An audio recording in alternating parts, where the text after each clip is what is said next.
Hello and welcome. You're going to learn how to stretch today. As an introduction to stretching, I want to introduce you to 3 different types. The first type is what we call passive stretching. As a passive stretch, you simply put your leg up on something and you completely relax the entire muscle. You use the apparatus. I'm using a tree here. You might have a trainer that's holding your leg up. You might just have it on a bench. Or if you're watching TV or at your office, you might have it on your couch or your chair. And I have this muscle completely relaxed. So this is a nice introduction to stretching. As somebody advanced, you definitely won't use this, but your first time stretching, you definitely will want to try this way. Another way to do a passive stretch is I will hold my leg up and then just completely relax that muscle. And sure, I'm holding it, but I'm not actually trying to engage this muscle, and I'll just stand here with it. It's a nice way to get an introduction to letting blood flow into your muscle. If I'm doing it with my arm, I'll hold the arm across the chest, and you'll see a lot of beginner people working out. This is what everybody does. This is what they teach you in gym class, and I'm completely relaxing that arm. Another way to think about passive stretching is if I let go with this hand, that arm will just completely fall down. Another stretch you can do with this, holding the arm up behind your head. Again, I'm just relaxing it as much as I can behind me, and I let go and it'll fall down. After you learn how to passive stretch, you want to learn how to do active stretching. With active stretching, I'll do the same thing with my leg, but this time I'll hold it up in the air, actively engaging my muscles to do that. Now with active stretching, you aren't going to be able to hold that as long, and this is one of the most unpopular ways to stretch. However, I feel that if you understand active stretching, it'll actually help you engage your passive stretch better. So I might do 8 seconds here and hold that. And as I hold it up there, I learn how to engage my core better, I learn how to hold my posture, and that'll allow me to get even higher.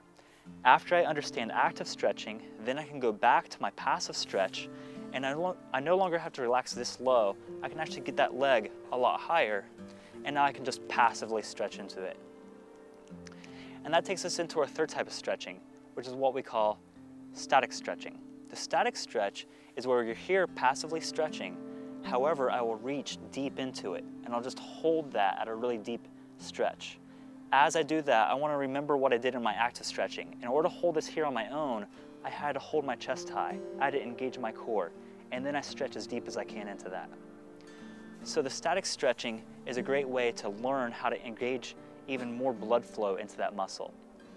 Now let's look at that same stretch on a different muscle. Let's look at it on the arm over. Here we have the passive stretch, and the arm is just flopping, not really doing anything. To do an active stretch, I would do the exact same motion, but I'm going to hold it over there. In order to hold it over there, I need to realize I'm going to engage my core, drop my shoulder down, hold my chest high, and then hold the arm over. Now to do a static stretch with that, I'm going to actually hold it over and apply more pressure, and then actively stretch out into that. That's going to be my static stretch.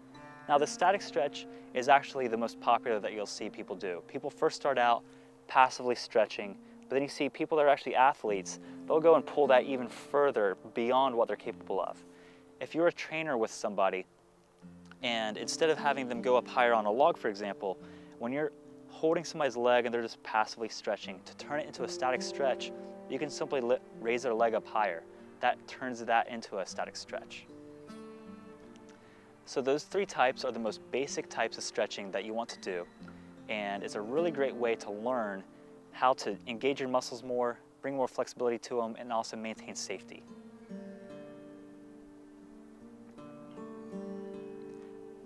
Okay, moving on to our next type, we have isometric stretching. Now an isometric stretch is really great. It's actually one of the most beneficial stretches you can do. So really pay attention on this one. I'm going to get into that passive stretch, and we're just going to relax my muscle. But now as I relax it, I'm actually going to stretch it out and make that an engaged active stretch as I'm doing it. And now as I'm actively engaging stretching it, I'm not actually just having the muscle go out. I'm going to squeeze both thighs together. I'm going to apply pressure downwards, and you can see the difference. This is passive here. Now this is active. I'm standing up tall as I'm actively, passively engaging that muscle. But now I'm going to isometrically press in the opposite direction of the object that's helping me out. I'm going to press downward with my leg, and that's actually going to engage my relaxed fibers.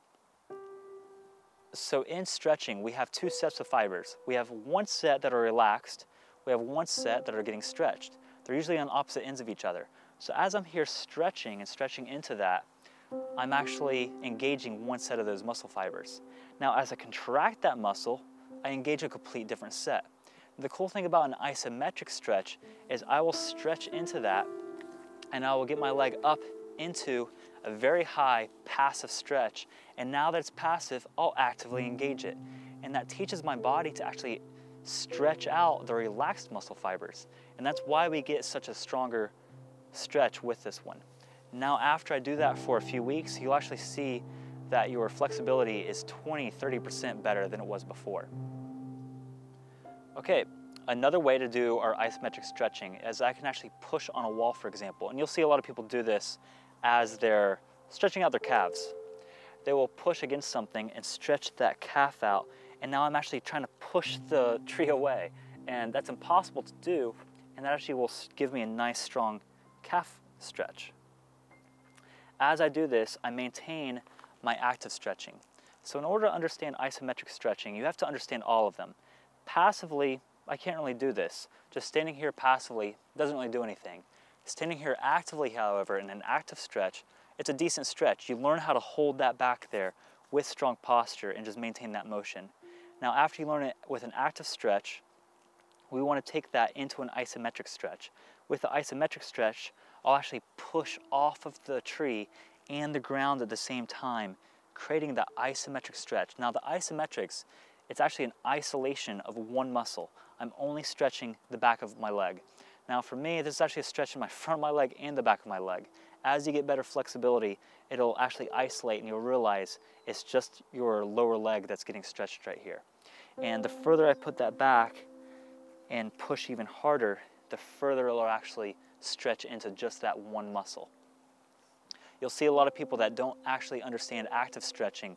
They'll get into this with bad posture and bend there, the shoulders are up, and you're actually not allowing blood flow, you're not allowing the muscle to have breath and air come into it. So maintaining very good posture as I push down into that is going to allow that blood flow to get there. Now obviously to have blood flow, you want air in your blood flow, so breathe deeply as you're doing any stretch. Okay, after you learn how to do isometric stretching, I really recommend you try out dynamic stretching. Dynamic stretching involves swinging your arms, swinging your legs, and I don't like the word swinging because that makes it sound like it's not controlled. But for example, I'll swing my arms within their range of motion. I know that I can reach my arm over here very easily and reach it over here. Just swinging it out, that's a dynamic stretch. Think of a rubber band. You could take a rubber band and just kind of pull on it a little bit in each direction. That'll warm it up, that'll make it more flexible. Same thing we want to do with our muscles. I'll swing them up, I'll just lift my legs. This is all dynamic stretching. You'll see basketball players do it, you'll see track runners do it. I'll lift my knees up high. That's all dynamic stretching.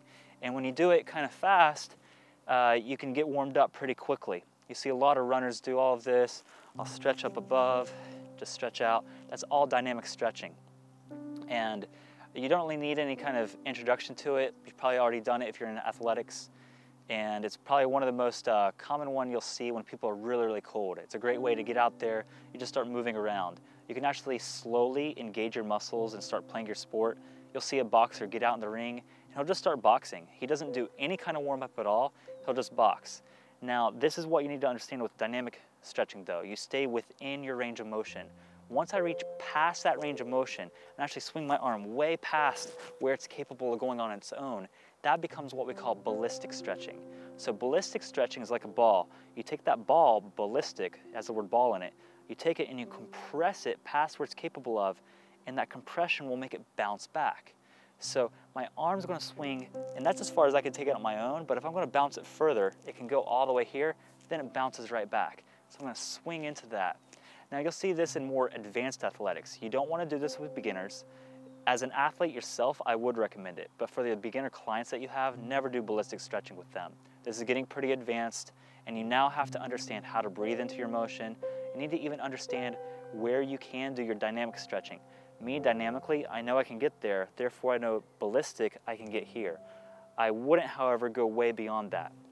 You also can see people doing it with their legs. I'll reach up, this is dynamic stretching. I'm just trying to stretch out my leg. But now when I take it beyond my range of motion, I can't really get it there. I feel a stretch every time I do that. That is a ballistic stretch. Another thing you'll see that's the most common way for ballistic stretching to happen is people will bounce up high and jump with it. They turn it into like a plyometric stretch. I'll also bend down and I'll bounce into that. As I'm bouncing into it, I'm actually going way beyond where my muscle wants to go to. That's a really nice way to get ballistic stretching, and it elevates my heart rate almost immediately. Okay, so if you've learned every other type of stretching, you're ready for the last type of stretching. The last one that I know of anyway is P and F stretching. P and F stretching teaches you how to get actively into the muscle, statically into the muscle, isometrically into the muscle, dynamically into the muscle, and ballistically all at the same time. So you need to do all of the others before you do this one. The nice thing about P and F stretching is that it can actually take somebody that isn't very flexible and give them flexibility within just a few weeks. The downside of it is it takes a lot of strength and a lot of understanding of your body in order to actually accomplish that. As a trainer, I've been able to use this with my clients to get them into a full split within just 2 or 3 months, having just flexibility and range of motion down to their knees. So it's just phenomenal what you can do with a client once they understand P and F stretching. So P and F, I'll go ahead and I'll relax into that muscle and I'll lift it up here, and then I'll do the isometric stretch and I'll compress. But now the difference is I'll do ballistic isometric stretches. I'll compress into it, I'll release. I'll compress into it, I'll release. And I'll actually bounce into that a few times. And as I bounce into that, it's going to allow stronger range of motion. So I'm going to bounce into it, release. Bounce in and release, bounce in, release. And there's a lot of different theories on how you can do this. Again, I like to take things back to the most simple form possible. And I like to think of it as a ball, as a rubber band. And think if you have a racquetball or a basketball and you want to warm it up, or if you have a rubber band, what's the quickest way if you have a rubber band in the freezer and it's just completely coated and you don't want to crack it, you don't want to tear it up, but you want it to become flexible so you can stretch it as far as possible and release it with it still having a lot of strength to it. That's the same thing we want to do with our muscles. We want them to have their strength but flexibility at the same time. Now you'll see a lot of people in ballet, they'll just go and they'll hold that muscle there. And they'll hold this for an hour, 2 hours. And then when they try to run, they have no strength left over at all. And I think that's a very weak muscle. I really like Thomas Kerr's designed way of stretching. He has a DVD I suggest called Scientifically Stretching. And it teaches, he's about 60 years old. Within 2 minutes, he can walk out, get straight into a split. And he uses this method as well. So going back to the P and F stretching, I will bounce into it, bounce into it, bounce into it, and then I'll statically hold that, okay? And you'll see my range of motion here. Since I've been doing the whole video on my right leg, I'm gonna switch over to my left and show you just how fast you can get flexibility into this. So I already have decent flexibility here. I can reach about right there. That feels pretty good for me. I can almost reach my toe. So starting out, I'll bounce into that, and I'll bounce a few times. After I bounce just 4 or 5 times, knowing where my range of motion is, I'll reach out and now I can go beyond the foot already. I'll just hold that for 3 seconds and then I'll release. I'll do my dynamic stretching and just stretch that out. And then I'll go back up and I'll do the exact same thing again. I'll bounce 1, 2, 3. I'm also pressing downwards as I do this. I'll release, take a deep breath in, and I can reach way, way past it. So all of that just took me 30 seconds to get that stretch. And that's the P and F stretching. Now, if you're with a client, I like to stretch out a client, have them lie on the ground, and I'll put their leg up on my shoulder and then bring them up, and I'll do an isometric stretch with them. I'll hold them up there while they're pressing their leg back into me, and then I'll release back down. That's a nice isometric stretch. And we have an entire DVD that you can watch where we lift their leg up, we do P and F with them. It's with a dancer teaching how to get completely into a split. I really recommend that after you learn everything here, and that's going to help you understand P and F really, really well. Because as a trainer, I don't recommend you teach your clients how to do this on their own, but I do recommend that you learn how to do it on yourself, and then you progress into learning that video so that you can take it into your training.